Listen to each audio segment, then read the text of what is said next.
Hello दोस्तों, स्वागत है आपका A to Z स्टोरीज पर।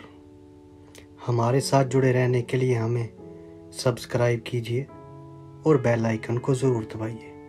जय साईं जी की, हर हर महादेव। आज हम बात करने जा रहे हैं साईं लाडी शाह जी के मुर्शिद बापू जी ब्रह्म योगी जी महाराज जी की। बापू जी ब्रह्म योगी जी महाराज जी रहमतों के मालिक, जिन्होंने लाडी शाह जी को साईं लाडी शाह बनाया।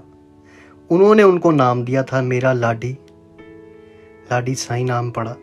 और सरकार और जितने भी फकीर थे, मस्त लोग, बापू जी ब्रह्म योगी जी महाराज जी को बापू जी कहकर पुकारते थे, क्योंकि वो फकीरों का मक्का है। जितने भी फकीर हुए पीरापुरी में, बापूलाल बादशाह जी, बाबा चिंता भगत जी, साईं लाडी शाह जी, बाबा लवली शाह, चंडी पीर सरकार, बाबा अमित चंद जी, बाबा अली अहमद सरकार, बाबा मस्त मियाँ वालिया जी, शाहकोट वाले मस्त जी, जितने भी फकीर थे, वो बापू जी के दरबार को मक्का, फकीरों का मक्का था। भोलेनाथ का स्थान था। गुग्गा जाहरवीर पीर जी का वहाँ वास, पोना हरि जी का वास, बापू जी ब्रह्म योगी जी महाराज जी का वास, और देवी देवते फकीर सारे वहाँ वास। बाबा अमित चंद जी ने तो उस जगह की सेवा करवाई थी। उन्होंने उन मस्तों की याद में वो कमरा बनवाया था, जो सामने दरबार में ही है वो जगह। बापू जी से ही साईं जी ने सब कुछ सीखा। फकीरी का हर गुर साईं जी ने बापू जी ब्रह्म योगी जी महाराज जी के आशीर्वाद से पाया। साईं जी को यही, साईं जी ने मुराद शाह बनना था, तो बापू जी ने यही कहा था, अब तभी ही भेजेंगे जब मुराद शाह बन गए। तब बापू जी ब्रह्म योगी जी महाराज जी की उन पर नजरों करम हुई। तब साईं साईं होने लगी। साईं जी जितना उनके कहे में रहे, इतने और कोई फकीर अपने गुरु पीर के कहे में भी नहीं रहते। बापू जी की एक कमाल की बात, बापू जी मस्त फकीर थे, आला फकीर थे।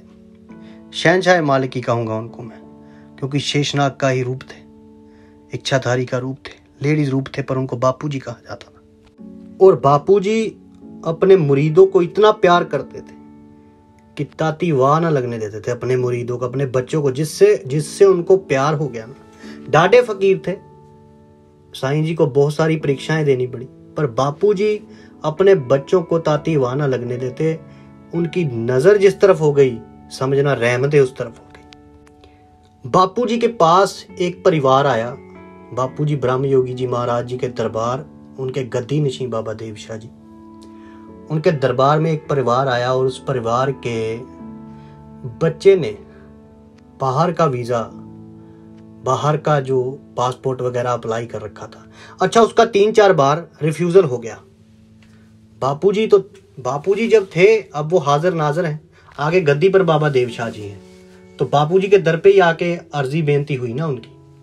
तो 3-4 बार ऐसे ही हुआ, उनका रिफ्यूजल लग गया, और किसी ने भी काम उनका पकड़ने से इनकार कर दिया।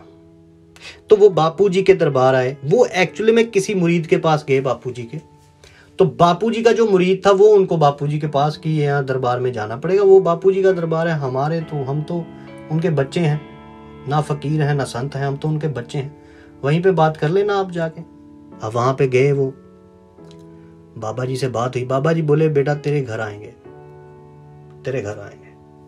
अब जब घर जाते हैं तो सारा कुछ देखते हैं। उनके घर में जैसे कुछ नेगेटिविटी थी, जो भी थी, तो उनको मैं प्रमोट नहीं करूंगा, पर जो भी है वो सत्य है, इसको कोई झुठला नहीं सकता, जो है वो है।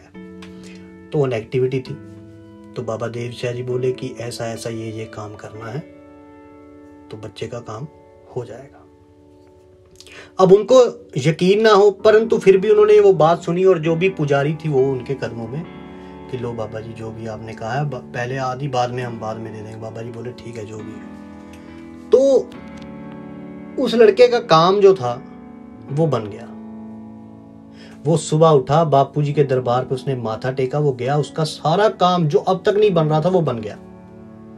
भूख आजकल के लोगों को किस चीज की है? काम की तो है। इश्क के लिए तो कोई कोई जाता है वहां, दरअसल अगर इश्क कर ले उनसे तो फिर इन चीजों की जरूरत ही ना पड़े, वो खुद ही होते रहे काम, क्योंकि जिस पर नजर हो उसका कभी नहीं होता काम खराब, वो स्वयं आकर खड़े होकर काम करवाते हैं, काज संवारते हैं। तो वहां पर जब ऐसी बात हुई तो उसका काम तो हो गया। अब उन्होंने कहा कि ऐसे ऐसे उसके घर के बाहर भी कुछ ऐसे होने लगा, मतलब उनको दिक्कत आने लगी। तो बाबा देवशाह जी ने जो नजरों करम की तो फिर वो बाहर गए। अब बाहर जब गए तो उसको घर ना मिले रहने के लिए, 1-2 दिन होता ही टफ कंडीशन होती है। पर उन्होंने बाबा जी को फोन किया और बाबा जी ने बोला तेरे को इतनी देर में ये वाली जगह पे तेरे को घर का अवेलेबिलिटी मिल जाएगी और तेरा सारा काम डन हो जाएगा। विदिन 45 मिनट उसको सारा कुछ उसका क्लियर हुआ उनके बोले हुए बोलों से, क्योंकि फकर बोले सहसबा, फकीर का बोला व्यर्था ना जाता। तो फकीरों ने जो बोल निकाले थे वो तो होने ही थे। विदिन 45 मिनट्स उसका वहां सारा काम सेटल हो गया, उसको बिल्कुल सब कुछ हासिल होने लगा वहां पे। मतलब घर मिल गया, रहने के लिए जगह मिल गई, एक रात बाहर रहा, दूसरे दिन सब कुछ हो गया। जैसे ही बात हुई 45 मिनट के अंदर अंदर सब कुछ हो गया। तो ये फकीरों की रहमत होती है, ये फकीरों की नजरों करम होती है। लेकिन बात वही करूंगा, अगर यहां इश्क होता, अगर यहां मोहब्बत होती तो ये कहने की जरूरत ही नहीं कि बाबा जी हमारा कोई काज संवरने वाला है, संवार दीजिए। वो खुद संवारते आपका काम। अगर इश्क होता तो इश्क हर चीज में जरूरी है, क्योंकि इश्क है उससे तो सबसे इश्क कर, इस इश्क का यारा यही दस्तूर है। फिर बापूजी के दरबार से उसके झोली में खैर पड़ी और वो फिर अपने मस्त हो गए। बाद में कौन पूछता है, यही तो है दुनिया का लेखा जोखा। फकीरों से मांग लिया, उन्होंने दे दिया, उसके बाद वो अपने घर, कभी याद तक नहीं, कभी फोन तक नहीं। तो ये जिंदगी के सिलसिले हैं। और फकीर भी कहते हैं हमारे पास जो भी आया मांगने आया, हमको थोड़ी मांगने आया। तो वो भी झोली में खैर डाल देते हैं उसके। ये फकीरों की रहमत है। बापूजी अब उनकी गद्दी नशीं जो बाबा देवशाह जी है वो ऐसा कर सकते हैं, तो बापूजी कैसी हस्तियां होंगे। बापूजी ब्रह्म योगी जी महाराज, जिन्होंने लाडी साईं को साईं बना दिया, साईं जी नाम दे दिया, साईं जी सारी दुनिया में साईं साईं हो गई। वो कैसे होंगे इस बारे में जरा सोच के देखना, रोंगटे ना खड़े हो जाएं तो बोलना। बापूजी ब्रह्म योगी जी महाराज, शहनशाह मालिक। सो दाता जी आप सबका भला करें, बापूजी आप सब पर नजर करम करें। यदि आपको हमारी ये कहानियां, ये साईं जी और मस्त फकीरों की, नकोदर वाले फकीरों की, बापूजी ब्रह्म योगी जी महाराज, बाबा लाल बादशाह जी, साईं लाडी शाह जी, बाबा अमित चंद जी, हर हर महादेव, महादेव महाकाल, साईनाथ, और जिंदगी के पहलुओं से जुड़ी हुई ये असल वाकयात और कहानियां और मोटिवेशनल अगर कहानियां आपको अच्छी लगती हैं तो आप हमसे जुड़ सकते हैं। हमें सब्सक्राइब कीजिए, शेयर कीजिए, लाइक कीजिए। कमेंट आपका बहुमूल्य है। आप सबके भीतर बसे उस परमात्मा की किरण को मेरा प्रणाम। जय साईं जी की।